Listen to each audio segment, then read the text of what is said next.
nearly $80 billion in IRS funding as part of the, quote, Inflation Reduction Act. Joining us right now is Joel Griffith. He is a research fellow at the Heritage Foundation.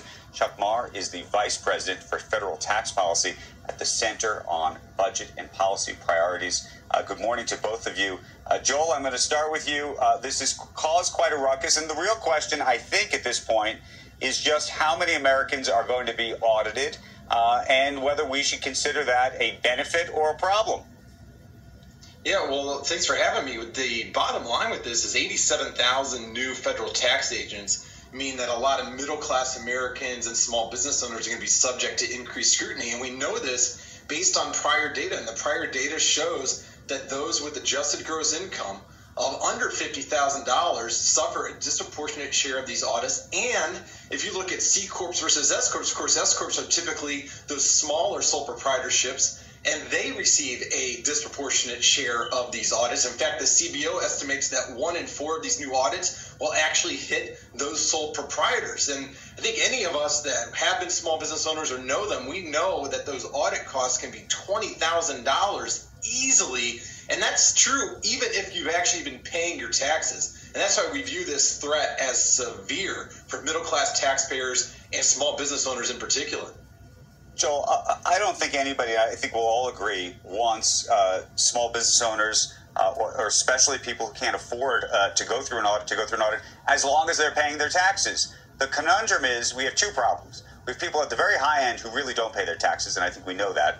And I think there's evidence of that, and that's why one of the reasons I think you're going to see the IRS hopefully bring in more money. That's part of this is to actually just get the money that's actually due the country. The other thing is S Corps, as you know, there are a lot of shenanigans. People are playing games.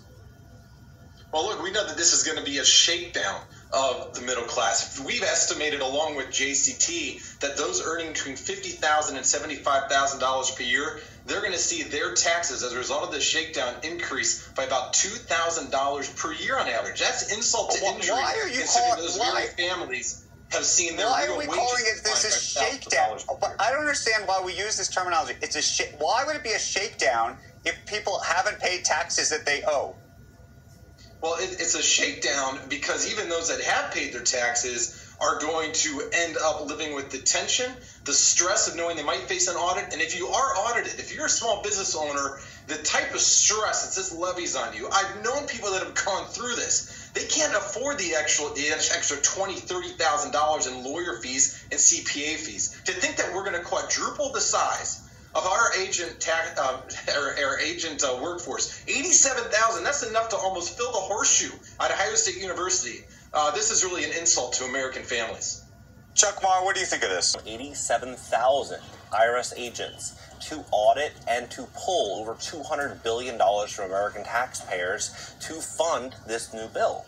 Now, many headlines come out saying stuff simply like this, that 87,000 new agents absolutely will not target middle-class income Americans, middle-income Americans, right? How are you going to pull $200 billion from the rich, $200 billion from the elite, when they have structures and they have teams of attorneys and accountants, and they're playing things, for the long game? They're either depreciating things through real estate. They have offshore trust, not in which people could use offshore trust to evade, but many people simply have structures and ways in which they can do things. Charities, look at a lot of the wealthy people. They become philanthropists when they start making a lot of money, right? A lot of people start doing things to shelter themselves, whereas small business owners, they simply don't have the resources to do this, right? And so as I look at this article, this hit the nail on the head. He wrote, our investment in these resources is designed about the Department of the Treasury's directive, and that audit rates will not rise relative to recent years for households making under $400K. Last week, a nonpartisan watchdog joint committee on taxation said it anticipates that between 78 and 90% of the estimated $200 billion that the IRS will collect as a result of the bolstered workforce will come from small business. President Biden and the Democratic Party have insisted that Americans earning less than $400,000 annually would not have to pay a cent more in taxes. But the Joint Committee on Taxation disputes this, saying that between 4 and 9% of the money collected will come from businesses that earn $500,000 a year, right? 4 to 9%. The IRS will have to target small and medium businesses because they won't fight back. They won't fight back. executive vice president of National Taxpayer Union Foundation, told the Post, "We've seen this play out before." The IRS says, "We're going after the rich, but when they're trying to raise that much money, the rich can only get you so far." Hutchman told the Post that it's easier for the IRS to collect from small and mid-sized businesses since they are less likely to incur legal expenses in order to fight the agency, whereas larger and wealthier companies are much better equipped to do the battle.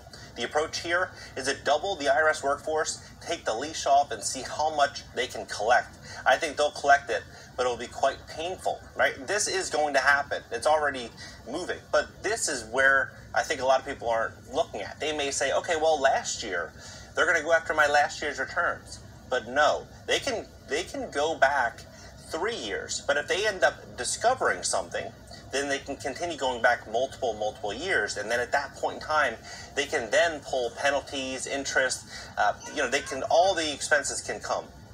Initially, the IRS can audit your returns from any of the most recent 3 years. In the event an auditor discovers substantial errors or issues which lead them to believe that there may be reason to look further, they may add additional years to the audit scope. Generally, the IRS is not likely to look back more than 6 years when auditing your business unless it suspects tax fraud or there's a complete failure to file tax returns. So 6 years. So we look at what this would actually mean for small businesses that have taken PPP loans, that have, simply maybe spent money in which the IRS is not anticipating, or they don't have receipts or records. They start going back and back and back and back. This is going to really pose a big issue. And so we look at how this plays out. Right now, 76%, they're saying, 76% of businesses, U.S. small businesses, had covered 97% of a 10-week period of the payroll. More than 5.2 million businesses received loans. 525 billion in loans were approved, lenders, right? So all these loans were issued, and now you have all these agents they're going to go out there and verify these loans.